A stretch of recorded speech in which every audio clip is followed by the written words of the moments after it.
Good evening, everyone. It's November 3rd, 2016.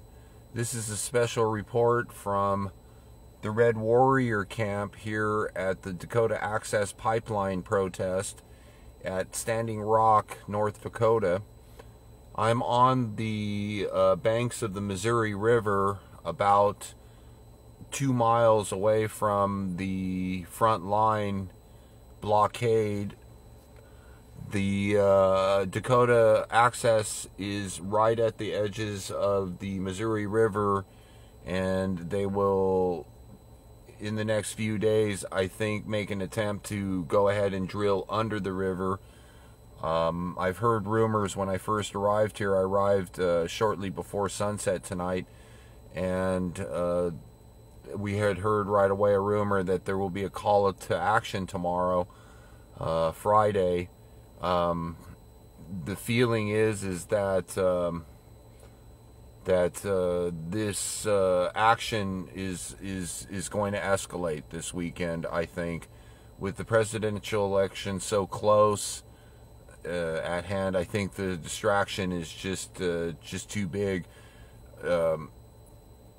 I think that there should be more people out here, but the people that are here are truly dedicated, and I don't believe that they should back down. I think that this is a battle for Mother Earth. I think that the rivers and the land, if any of the oil company executives or any of the shareholders that are involved with this pipeline, if they were to come here and see this land and in its pristine condition that it is before you make an attempt, which I think is absolutely insane, to try and drill under this river. If you were to see this setting and see what you're attempting to do, I think you may have second thoughts. I don't know whose bright idea it was to decide to drill underneath the Missouri River, but the stand. This is not a stand of anarchy. This is not a stand of young people just protesting. If you really listen to what it is that they are trying to prevent here, I think that they're trying to save humanity for future generations and protect the water that all of us need to sustain ourselves on this planet.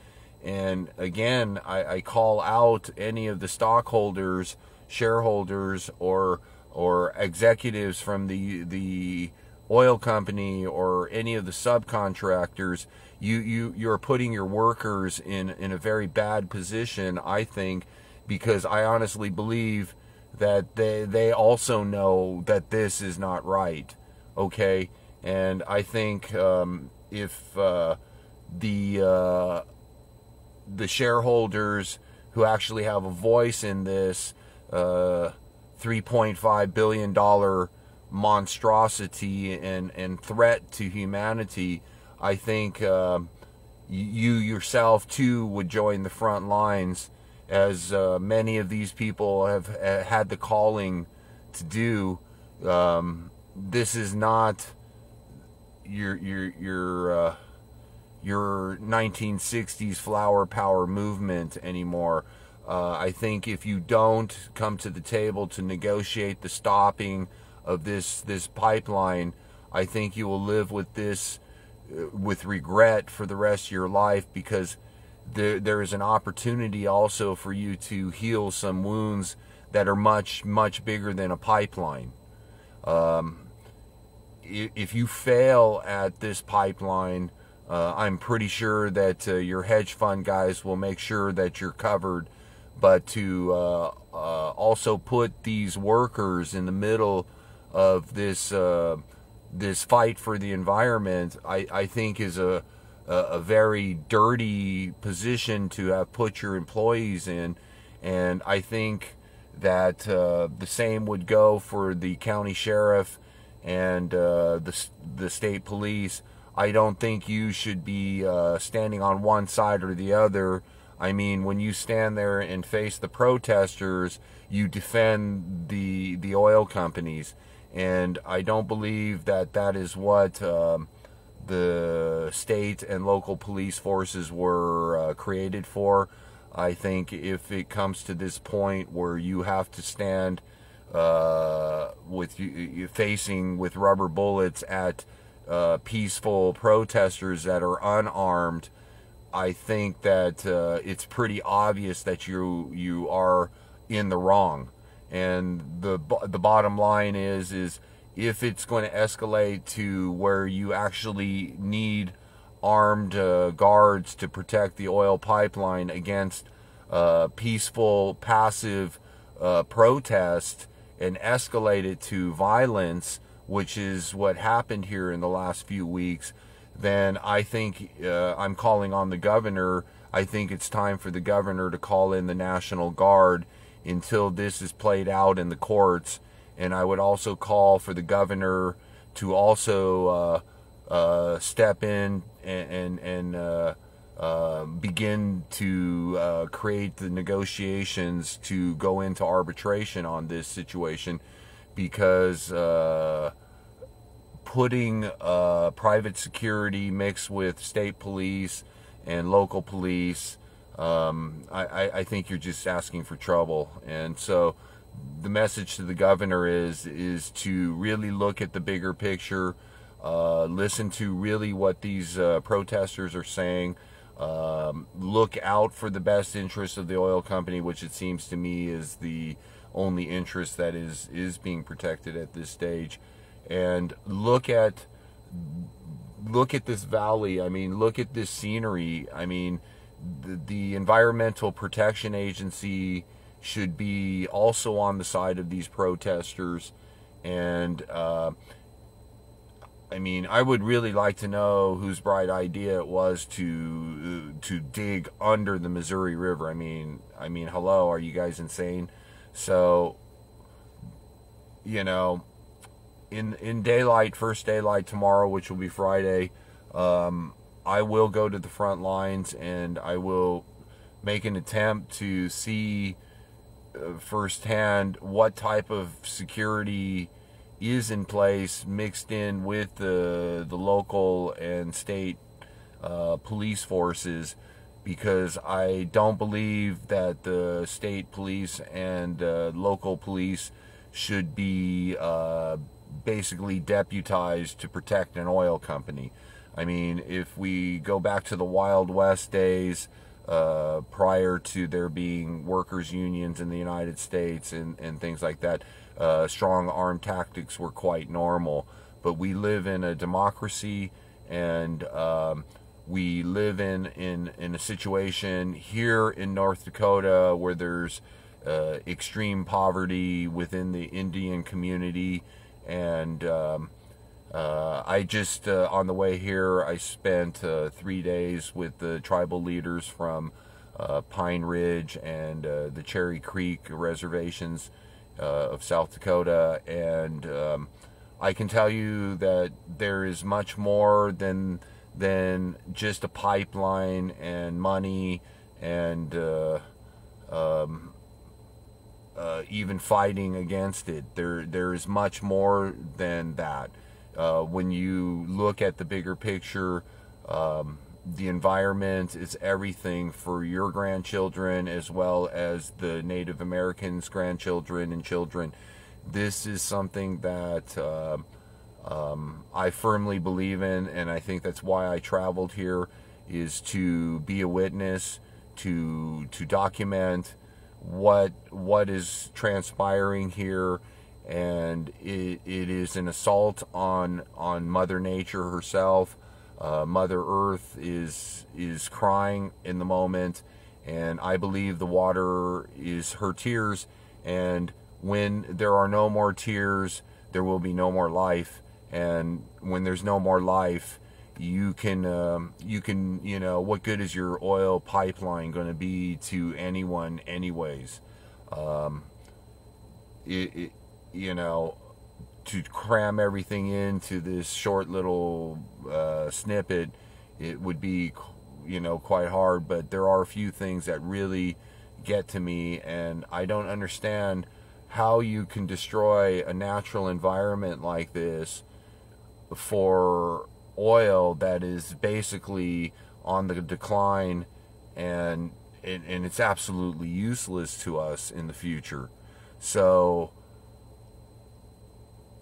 in exchange for the fast money, I would exchange an open hand for you to come here and meet the environmentalists who are giving of their life. They give up their time. They're away from their families.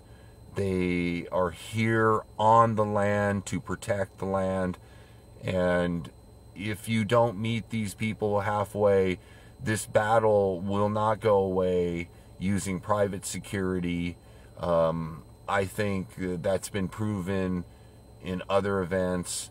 2 days ago, I witnessed a video that showed an armed plant that was put there by the oil pipeline company, and there is substantial proof that he was an employee of the oil company. And you have put people in a very bad position. The oil company and the politicians and the banks that you're going to take it all anyway. So why put people in a moral quagmire that can't be won? I mean, it can't be. The environmentalists can't beat your money. The environmentalists can't beat armed police. They're not armed. This is peaceful resistance. This is peaceful protest to protect Earth. And Earth is for all the people, including the bankers, including the oil companies and their families and their children. So when you look at this particular place where they're building, and this particular thing that they want to attempt to go under the river, is, to me, the issue. How can you engineer something that is totally contrary to nature for money? Come now. I mean, really. And not only are you doing it for money, that you're going to disrespect Mother Nature and the people that were here way before your oil ideas ever were a thought. This is the heartland, and in the heartland, this is not kindergarten. This is to protect the absolute heartland. This is what makes America live. If you kill the veins, the lifeblood, which is water and air and sun, we're all doomed. This is not selective. We're going to kill a few million here and a few million there, and then we're going to walk away with the rest of it. You're insane. So again, I don't know how to get through to you oil people. I don't know how to get through to you police. But I want you to take a look at this environment. Take a look at the river. Look at the sky. Look at the wild grasses here. Are you really insane? Are you really that in need of the money that you're going to really risk that? I really don't think you thought twice, and I really think you should take this opportunity to think twice, rethink it, travel here, see it, feel it, walk amongst these people that are here, like I say, that have given up a lot to be here. And this is not kindergarten. This is not some love fest. And in case you hadn't seen the violence leading up to this point, the arrests and everything, that's a sign that these people are not going to give up. And they shouldn't. And I want you all to come to that conclusion as well on your own. It's to protect the goddamn environment. And if you can't protect the environment, then you need to get out of office. You need to go live on Mars. Do whatever it is that you freaking need to do. But any threat to this environment will be met with resistance. And that resistance is a natural resistance. It is nature herself that is resisting you. So I ask you to seriously consider coming here and seeing it. And from that moment on, if you can say that this pipeline should be built, then go ahead and build it, and we'll fight you to the end. I will post more stuff tomorrow. I was in a couple of ceremonies the last few days, and my whole perception of what this oil pipeline represents, it may not be exactly what everyone else here is saying, and it is not truly against the oil company. I honestly believe that you people didn't think, and if you don't think, you pay the consequences. And the consequences are, if you make a mistake here, it's going to cost a lot of, it's going to cost more than money. Money could never fix the damage that would be caused if this oil pipeline were to leak in this location. So bring your experts, bring your executives, bring your lawmakers, bring your lobbyists, bring them all and sit here and talk to these environmentalists and these protectors of the land and the water. That's all you can do. And if you don't meet these people halfway, well then, game on.